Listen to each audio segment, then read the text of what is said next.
I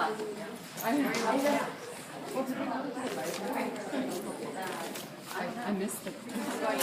Oh, so they don't have to use it. I don't want to go to the gym. They're back to school. Oh my gosh! Tierney, happy birthday! Wow. I'll be back. Can we help you find the room? Okay.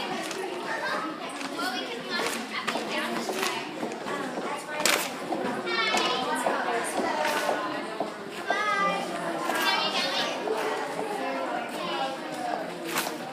Hi.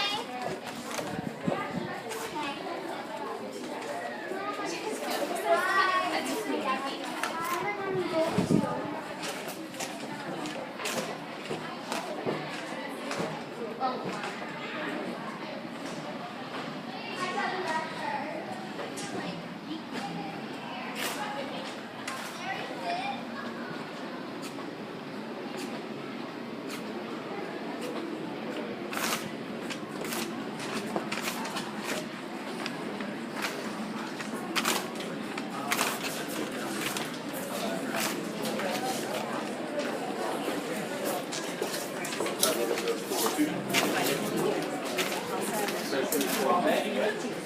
How you doing?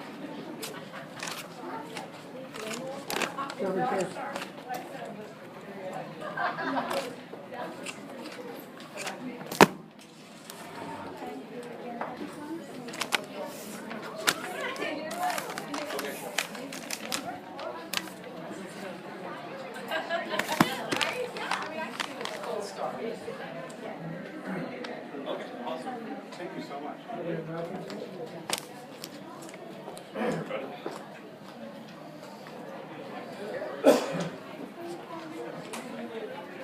Always stop.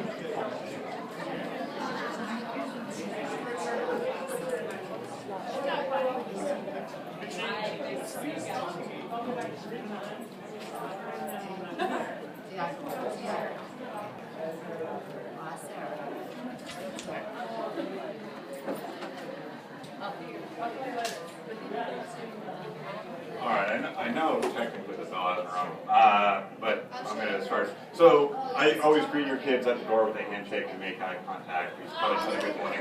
Kind of sets us off on the right foot. I would have done it tonight, but it's a crazy night. So I'm Mr. Rosh. I'm your child's 7th grade core teacher. And just a little bit about me. This is my 12th year here. The only thing that's changed on this slide is the number of years I've been here.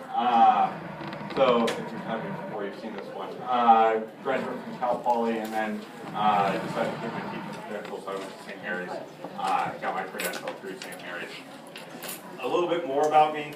A couple years ago, I was listening to a podcast with a bunch of teachers, and this quote came up: "Do I want to be a student in my classroom?" It kind of just hit me and made me really think about the way I teach. And I don't know if it was just whatever it was. If I were to answer that question honestly after that year, I'd say, well, I don't know if I wanted to be a student in my classroom. So it's kind of forced me to change a little bit. Because I'm all about learning. I love to learn and I love to have fun.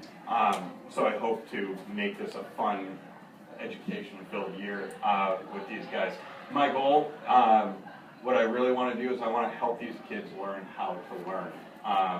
And then spark a passion for learning that's going to last a lifetime. English in core is just one period. The core is 2 periods in 7th grade. We do English 1 period, history another period. In 6th grade they had 3 periods in core. I wish I had 3 periods, but we just have a lot to get through, so we go kind of quick.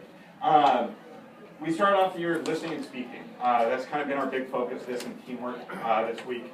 As far as the listening and speaking, one thing I'm working on with them is accountable talk, where when they're talking in a conversation, they are using kind of like these to build conversation, not just yeah or no. But if they agree, like, oh yeah, I agree with, you know, so-and-so's idea because, and then starting to explain the reasoning. Disagreeing is fine, I tell them. Disagreement's great, but we need to make sure we explain why we disagree and not just say no. And then, you know, just going through these. We'll spend a lot of time this year doing talking discussions, and this is all a way to kind of get them thinking about how they talk. More important than talk, though, I think, is listening. That's my big thing, listening and then understanding someone before we start to speak. I'm sure if you've heard, maybe you have, I don't know. We've been doing a lot of fun stuff with group work and teamwork as far as team building, how to work as a team. Today, one of our skills was conflict resolution. You know, what are the steps of conflict resolution? And we were out doing a simulation for negotiating, which the kids really enjoyed. It was a lot of fun, and I apologize if I now start negotiating everything. But if they do, tell them good job. And then working as a group, you know, just the whole idea of we have to kind of work together, and everyone's different. We're doing a thing about our learning preferences, like the types of knowledge we have. They're putting together posters so we can see how everyone's a different learner and learning how to make that work. The other day we had a fun goal setting activity. We talked about what SMART goals are. I had them come up with some goals for building a tower out of pasta and marshmallows. And they had these goals, and the goals were way off, which was great because we've learned that failing is okay. We failed at this one, but we didn't end with a failure. We did it again, and they all ended with successes. And the thing that I loved most about it was the teamwork. The second time around was way, way, way improved than the first time because they knew it was something they could achieve. So we'll finish this next week. We've got a couple more fun activities to do with that. And then we'll get into kind of our book work. One thing we'll definitely do throughout the year is have some class discussions or group discussions. I like to do a Socratic seminar style. I kind of modify, if you know what Socratic seminar is, I've modified it a little bit. Basically, when we have discussions, I'm not sitting up here leading the discussion. I kind of throw it out to the kids and see where we go with it. I will sometimes guide a discussion, but if someone asks a question, I'll let it sit there until someone else will answer it and really start to talk about how when we have discussions, there's no right, there's no wrong. It's all about listening to each other to find understanding of stuff. So we'll be doing a lot of listening and speaking this year. Reading is another thing we'll get into with our English. These are the 6 kind of things I want to definitely hit this year. Main idea is a huge one, having them understand what's the main idea of this paragraph, of this passage, of whatever. So we'll probably start there, and then we'll hit these others at some point this year. As far as some more reading stuff, we'll definitely hit informational text. There's a database we use that, I mean, you pick a topic under the sun, it'll give you pro and con articles on the issue. So we'll use that to kind of start to push our thinking as far as writing, argument writing especially. When we get to our narrative unit, we'll definitely be looking at short stories, talk about, you know, the different aspects of short stories. And then class novels, there's 3 I'd like to get to. Last year we only made it to 1, but I'd like to start with Crispin Across the Lead sometime in the 2nd quarter when we're doing our medieval history because it's set in medieval England. The second one, which we will definitely do, is Walk Two Moons. That's my favorite one that we read, and we do a great discussion with it. We talk about different aspects of literature with that book. And then the third one I'd like to get to is Chinese Cinderella, which is a true story about a girl growing up in China with an evil stepmother. Last year we were only able to get to 1, Walk Two Moons. And I've heard from kids who just love the way I teach the novel with the discussions and really kind of hearing everyone's ideas about it. The other bit of reading we'll be doing will be done some in class, but mainly outside of class. They should have an independent reading book. I do not do like weekly reading logs where they have to, read for a set number of minutes and have you sign off on it. Instead, what I do is I give them a page goal for the quarter. So this quarter ends October 23rd. By that time, they should have 1,500 pages read. I talked to them about this earlier this week. It's up on School Loop with the directions and everything. When they finish a book, they bring it into me. I have a spreadsheet. I record it. I ask them a couple questions about it. And they choose whatever books they want. My hope is that they will find books they're into, and if reading becomes less of a task or a chore, and more something like, I'm going to read my books. I'm super into it. Next quarter, we'll do this as well as play what's called genre bingo, where I'm going to push the kids to branch out. And part of their independent reading is they have to read 5 different genres. And they'll have a bingo card that we kind of keep track of everything with, just to kind of broaden their horizons with reading. Writing is something we also need to take care of in English. So a couple of my goals with this, definitely I'm going to focus on the paragraph. I want to make sure they know how to write a well-written paragraph with a clear topic sentence or a thesis sentence. And they need to have evidence to support their thoughts. The biggest question I'm going to ask this year, they'll probably get tired of me saying it, is why. And if you want payback from all those times your child asked you why when they were a toddler, this is the year to do it. Just keep asking why. Because the more they are able to kind of explain their reasoning, the better this is going to be, the easier this is going to be for them. And my overall goal, of course, is to have them write with clarity and coherence. These are the styles of writing we'll get to. We'll start argument. And we'll also do informational and narrative this year. Word of the day. This is our vocab stuff. So we get a new word every day, 5 new words each week. The kids will come down, it'll be on that board over there. They'll copy down the word, part of speech, definition, they'll write the board sentence down, and then they come up with their own sentence. We'll then kind of go over it as a class to make sure everyone's getting the idea. Every Tuesday, almost every Tuesday, we'll have quizzes. Our first quiz is next Wednesday because Monday's a holiday and I didn't want to start this very first one on the day after a holiday. But the quizzes will be the 5 words from the previous week and then 5 words chosen from any time this year.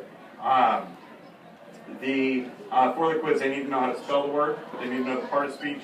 They need to know the definition, and then there'll be a fill-in-the-blank sentence that they have to use the word for. All right, this is new. One of my biggest pushes is grammar. I am a huge grammar person, especially because this is 7th grade. People are starting to take foreign languages, but they were struggling to tell me what nouns and verbs were. So one of the things I want to do is I want to kind of push this grammar on them to make French or Spanish or whatever language a lot easier. So I want to do this thing. It's called No Red Ink. It's an online grammar program. And what the kids will do, we'll create accounts next week. The kids will then put their interests into this program, and the program then uses their interest to make sentences that they have to correct based on their interests. So like the Giants, if I said that was my interest, it might have a sentence about Hunter Pence or something like that. So the kids kind of get a kick that, they can relate a little bit more to these sentences. We'll do a lesson in class, and then at night at home they might have a quick little 10-question practice that they have to do. The great thing with this is I get very detailed information, like this child struggles with whatever aspect it is, capitalizing holidays or whatever. So that way I can then pull them aside in small groups and say, hey, I noticed we have this that we're struggling with. Let's just quickly review it together and make sure we're all on the same page. So I think this will pay off big time. I played around with it with my students at the end of last year, and I was impressed with it, so I want to try it for a full year this year. We'll start with parts of speech, and then of course we'll get to punctuation and mechanics. Social studies, we go through a ton of social studies. We got these are all the civilizations we're going to cover. It's about, I don't know, 10,000 years, 20,000 years, something like that. No big deal. I'll just talk faster. These are what we're going to get through. My focus, though, is not remembering like the trivial bits of information. I mean, some of that is important, but more getting a deeper understanding and knowing how it applies to us in your own life. One thing we'll do is we have quite a bit of simulations, interactive activities that the kids will do to kind of get them more engaged. We'll read lessons together as a class so we can work on reading skills at the same time, talk about main ideas, stuff like that. I will give study guides. Study guides are short little worksheets, come straight from the book. Most of the time they're fill in the blank or multiple choice. And then for each lesson or every couple lessons, I'll do a quiz with them. I don't do like big chapter or unit tests. I'm going to do short quizzes. At the end of the chapters, though, I'm going to do a project that I like to call Show What You Know. And this is a little bit difficult to see. But basically, what they're going to do is I'm going to give them a menu. You have to get to 15 points. Here's a bunch of 5-point assignments, and I'm going to show them what the 5-point assignments entail. Here's 10-point assignments. You can choose a 10 and a 5. You can do 3 5s. You can do 2 10s if you want. But they have choice as to what they're going to do to show what they've learned for that unit. I did this for the first time with my students last year. They loved it because they did have that choice to learn what they want to do and show how they learned in a number of different ways, because we all do learn differently. So we'll start those, and I'll try and do as many of those as I can with each unit. Grading is just typical grading stuff. Late work does receive credit. They get half credit for turning in work late. I want it done. I don't want them to just think, oh, I don't have to do it. No, you still will get credit if you turn it in late. If it's a big project, you lose 10% per day it's late. If a student misses a test because of an absence, they should see me hopefully within a week so we can set up a time to make it up and get them back on track. And then absent students are responsible for completing their missed work. They need to come talk to me. I do have a system where someone at their table will collect all the notes and handouts for them, so it's all in one place. If your child is absent, I mark it as an A in the grade book, which reflects as a 0. So don't freak out when you see, a 0 pop up because they were absent. When they turn the work in, it's just so I also know that, oh, that's not here because it was absent. They get credit for it, full credit for it when they turn it in. I found that when the absent word pops up as a 0, kids are more likely to make it up. A couple new things this year. First one we did today. Each week we're going to do exit tickets, and you can see some in the back. That's from my last report.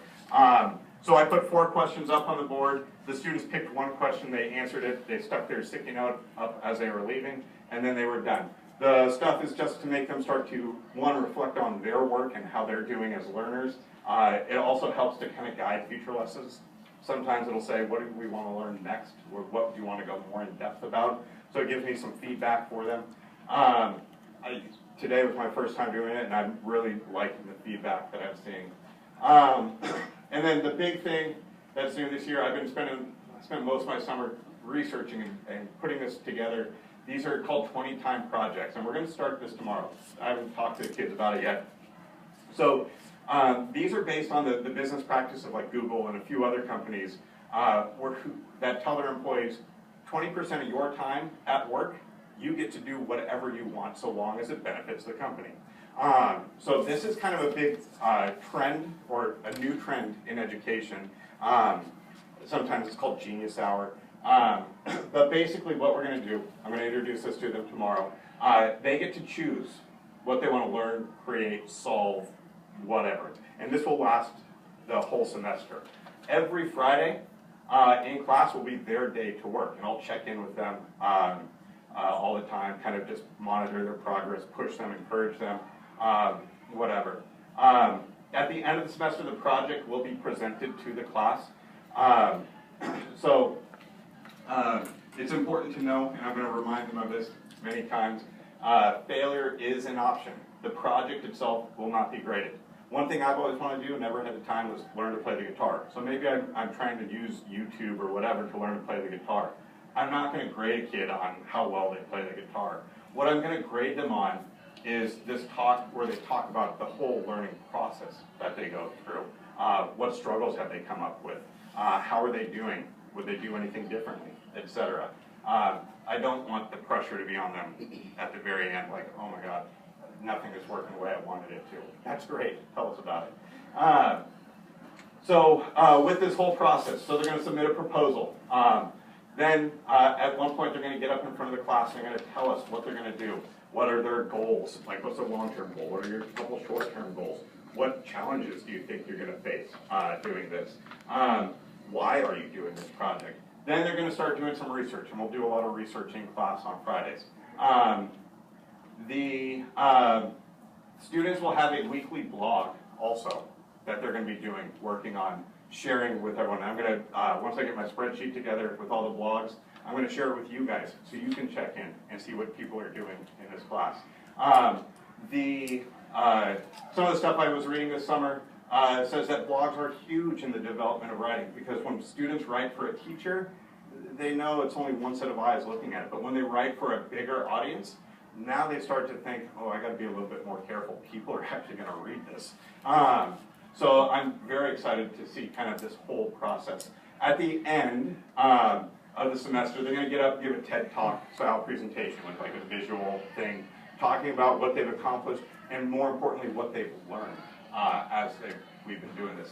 I think the first time we do this, I'm going to keep it just in the class, but maybe second semester I'll open it up to you guys and invite you guys in if you want to come see some of these TED Talks presentations once they're a little bit more comfortable with the whole thing. So the reasons I'm really excited for this is just the high level of student engagement this is going to create, where kids get to follow a passion or learn something they've always wanted to learn, or just something they've always wanted to do. I also like the fact that they go at their own pace. If something takes a little bit longer for one student, that's fine. You're going at your own pace. You're not slowing anyone down. You're working at your own pace, as long as you're constantly working with it. And then they're using all these high-level skills, whether they know it or not, to kind of create this thing. So I can't wait. We start this tomorrow. If you want to check out, if you go on YouTube and type in like 20-time project middle school, you'll see all sorts of different ideas. I'm going to show a video to the kids tomorrow with all these ideas. It's quite inspiring. So we'll see how this goes. And then my last slide is just, if you need to contact me, School Loop, you can, there's my email if you want to go through that, or School Loop, you know, whatever. Any questions, please feel free to email me. We can set up conferences if you want to meet, whatever. But it's going to be a good year.